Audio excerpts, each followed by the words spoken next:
Серада 22 студзеня у эфіры Белсату кароткае выданне навінаў. У студыі працуе Александр Баразенко і вось галоўнае на гэты час.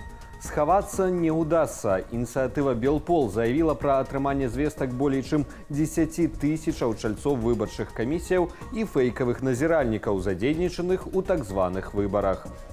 Паводле інфармацыі арганізацыі, кандыдатуры гэтых асобаў былі зацверджаныя пасля правярання ў МУС і КДБ яшчэ ў верасні 2024 года, то бок нават да афіцыйнага абвяшчэння даты галасавання. У Белполе запэўніваюць, што працягваюць атрымоўваць і сістэматызаваць інфармацыю пра ўдзельнікаў фальсіфікацыяў і працягнуць раскрываць імёны адказных за выбарчы фарс. Тым часам у ЦВК назвалі афіцыйную яўку за першы дзень датэрміновага галасавання. Як сцвярджаецца, яна была рэкордную, ды складала па краіне 7,81% выбарнікаў. Згодна са звесткамі ЦВК, прагаласаваць датэрмінова ў першы ж дзень прыйшлі амаль 9% жыхароў Берасцейшчыны. У сталіцы 8,5%. А вось улады Гарадзенскай вобласці, выглядае, адстаюць ад плану імітацыі актыўнасці выбарнікаў і ўсенароднага падтрымання Лукашэнкі. Там заяўляюць толькі пра 6% удзельнікаў галасавання. Праваабаронцы цэнтру «Вясна» папярэджваюць пра новую правакацыю спецслужбаў у часе так званых прэзідэнцкіх выбараў. Ад імя праваабаронцаў у тэлеграме створаны фэйкавы бот, у якім беларусам прапаноўваюць пісаць пра парушэнні і злоўжыванні ў хадзе электаральнай кампаніі. Вясноўцы зазначаюць, што не збіраюць інфармацыі такім чынам, а толькі праз спецыяльную форму. У тэлеграм-канале цэнтру можна знайсці ўсе актуальныя спосабы звязацца з сапраўднымі праваабаронцамі. І пакуль сілавікі працягваюць паляванне на беларусаў, лукашэнкаўскія сацыёлагі заяўляюць, што больш за 70% насельніцтва давяраюць праваахоўным органам. Прынамсі, такі паказчык агучыў намеснік дырэктара Інстытуту сацыялогіі Нацыянальнай акадэміі навук Александр Пасталоўскі ў эфіры дзяржаўнага тэлебачання. Ён сцвярджае, што за 20 гадоў паказчык даверу вырас аж у 2 разы. Маўляў, людзі разумеюць, што стабільнасць у краіне забяспечваюць менавіта сілавыя структуры. Те цифры, которые они нарисовали, не имеют никакого значения, ровно как те цифры, которые они рисуют во время всех возможных на территории Беларуси выборов.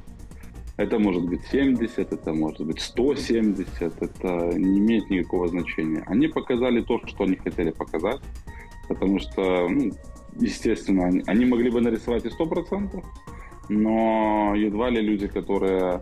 Едва ли можно представить государство, где 100% населения, даже лица, совершавшие реальное преступление и получившие за это какое-то наказание, могут остаться довольными работой так называемых правоохранительных органов. Каб заставацца ў курсе падзеяў, чытайце Белсат у Тэлеграм. У левым верхнім куце экрану вы бачыце QR-код. Пераходзьце па ім ды падпісвайцеся, калі для вас гэта бяспечна. Таксама раю не забывацца на нашу інтэрнэт-старонку belsat.eu, але зноў-такі, перш за ўсё, ваша бяспека. Расійскія войскі выпусцілі па тэрыторыі Украіны цягам ночы амаль 100 беспілотнікаў. Згодна з інфармацыяй украінскіх паветраных сілаў, збіць удалося 65 з 99 дронаў. Яшчэ 30 лакацыйна страчаныя.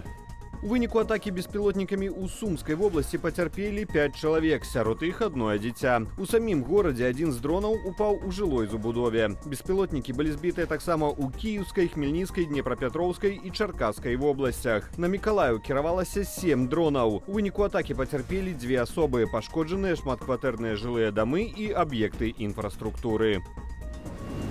У выніку пажару на гарналыжным курорце Карталкая ў Турцыі загінулі 76 асобаў. Шпіталізаваныя яшчэ больш за паўсотні. Частка пацярпелых застаецца ў цяжкім стане.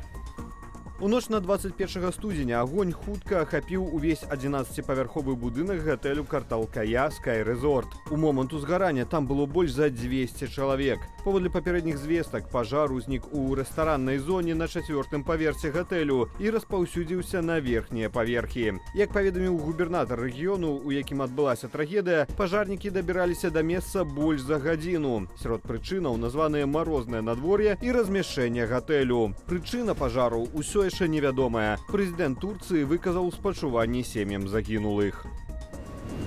Пробліск святла ў шэрай зіме брытанскай сталіцы. У лонданскім раёне Кеннері-Уорф распачаўся штогадовы фестываль зімовых агнёў. Сапраўднае свята сучаснага мастацтва і святла у нашым матэрыяле без каментара.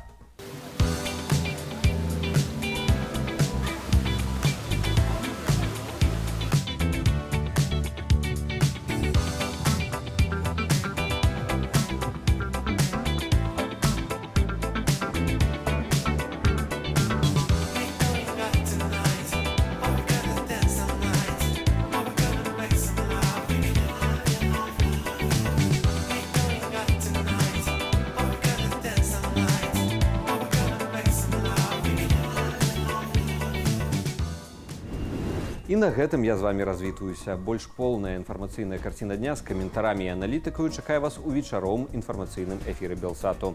Калі вы глядзіце нас на Ютубе, заклікаю ставіць лайкі, каментаваць і дзяліцца нашым выданнем, каб яго пабачыла як мага болей гледачоў. Але не забывайцеся на ўласную лічбавую бяспеку. Беражыце сябе і заставайцеся з Белсатам.